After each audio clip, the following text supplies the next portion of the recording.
Hi everyone, I'm Any New Province, and this week we're playing Boros Soul Sisters for Net Benefits, the series where we explore the benefits of net decking in Pauper. Castle Bravo managed to take their variation of the modern archetype Soul Sisters to a 5-0 finish in the Pauper leagues this week. I'm assuming Castle Bravo went Boros for this strategy because they wanted to top off their white weenie build with a combo finish. Before I get into the deck tech, I just want to let you know that you can like the video or subscribe to the channel down below. I'd seriously appreciate it. It's a great way to let me know you've enjoyed everything, and it really encourages me to keep making great Pauper content. Okay, let's break down Soul Sisters. First, we have, of course, our 6 main deck Soul Sisters. These cards gain so much life that they absolutely cripple burn and aggro strategies. Both Soul Sisters cost 1 white mana for 1/1 human clerics, and whenever another creature enters the battlefield under your control, you gain 1 life. We are going to be having a ton of tokens enter the battlefield, which segues nicely into our next section, which is all of the token producers we're using to trigger those Soul Sisters. First, we have Triplicate Spirits, which costs 4 white, but that's okay. We're almost never going to pay that because it has Convoke. I'm sure all of your Guilds of Ravnica grinding has you very familiar with what Convoke does, but just in case you don't know, it means your creatures can help you cast Triplicate Spirits. Each creature you tap while casting this spell pays for 1 generic mana or 1 mana of that creature's color in Triplicate Spirits converted mana cost. It creates 3 1/1 white spirit creature tokens with flying. While generally I'm definitely more in the Battle Screech camp of things, I think this deck produces enough tokens that you can sneak out early Triplicate Spirits and just kill your opponents with those evasive threats. Of course, we're running 8 copies of the 2 mana white token production spells, starting with Gather the Townsfolk. It costs 1 and a white for a sorcery that creates 2 1/1 white human creature tokens, and it also has the Fateful Hour ability, which means if you have 5 or less life, you create 5 of those tokens instead. Our life total isn't likely to be that low very often. However, when we do trigger Fateful Hour while we have a Soul Warden on the battlefield, it might help us just eke out that extra turn we needed to beat burn or something like that. Raise the Alarm is a more eloquent and instant speed Gather the Townsfolk. It costs 1 and a white for an instant that creates 2 1/1 white soldier creature tokens. Finally, our last pure token production spell is Kuldotha Rebirth. It costs 1 red mana for a sorcery, and as an additional cost to cast Kuldotha Rebirth, you sacrifice an artifact. Kuldotha Rebirth creates 3 1/1 red goblin creature tokens, and if anyone's ever resolved the Kuldotha Rebirth against you on turn 1 or turn 2, you definitely know what that kind of pressure feels like. This next spell is our payoff for having such a wide board, and it's that combo finish that I mentioned earlier. It's Rites of Initiation. It costs 1 red mana for an instant that allows you to discard any number of cards at random. Creatures you control get +1/+0 until end of turn for each card discarded this way. So that means with just 3 creatures on the battlefield, 1/1s, you'll be able to discard 6 cards after you cast your Rites of Initiation and straight up win the game. How are we going to get that many cards in hand in our aggressive deck, you ask? Well, our card advantage is coming up next. First, we have Squadron Hawk, which costs 1 and a white for a 1/1 flyer, and when Squadron Hawk enters the battlefield, you may search your library for up to 3 cards named Squadron Hawk, reveal them, put them into your hand, then shuffle your library. Not only is Squadron Hawk's body a great evasive threat to pick up Rites of Initiation's effect, it also helps us refill our hand for cards to discard at random to pump up our creatures that are already on the battlefield even more. Our second piece of card advantage is one of the best white weenies for that job. It's Thraben Inspector. It costs 1 white mana for a 1/2, and when it enters the battlefield, you investigate. That means you create a clue token that you can pay 2 generic mana and sacrifice to draw a card. This will really help us if games grind long, but also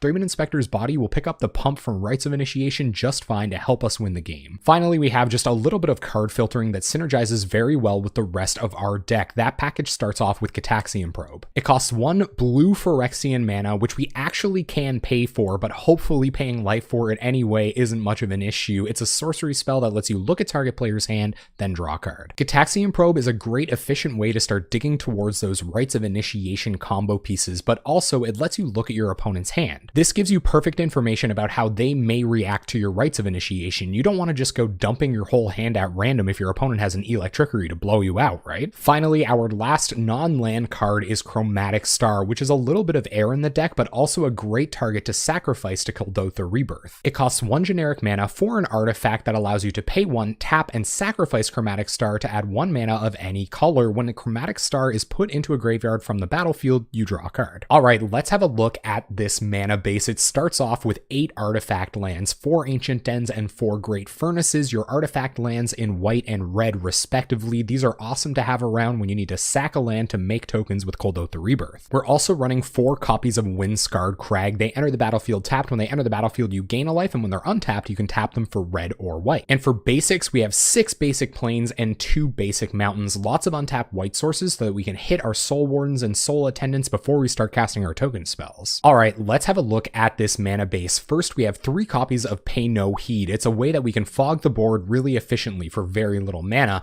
We have 2 copies of Electrickery to foil our opponent's plans if they're all on X1s as well. We have 3 Luma Thread Field for bringing in against red and black decks that might have Shrivel or Electrickery. We have 3 copies of Pyroblast for fighting through those blue decks that can counter our Rites of Initiation. We have 2 copies of Sundering Growth for blowing up an artifact and making another token for our trouble. And finally, we have 2 copies of Flaring Pain if our opponent is on Prismatic Strands or Moment's Peace. And there you have it, Boros Soul Sisters by Castle Bravo. We're going to take this deck into a league at twitch.tv/AnyNewProvince. We're there every Monday night at 7 p.m. Atlantic time playing competitive Pauper decks. Before I go, I just wanted to remind you that you can like the video or subscribe to the channel down below. I'd seriously appreciate it. It's a great way to let me know you've enjoyed everything, and it really encourages me to keep making great Pauper content. Thank you so much for watching. I hope you enjoyed this deck tech, and hopefully I'll see you on Monday night.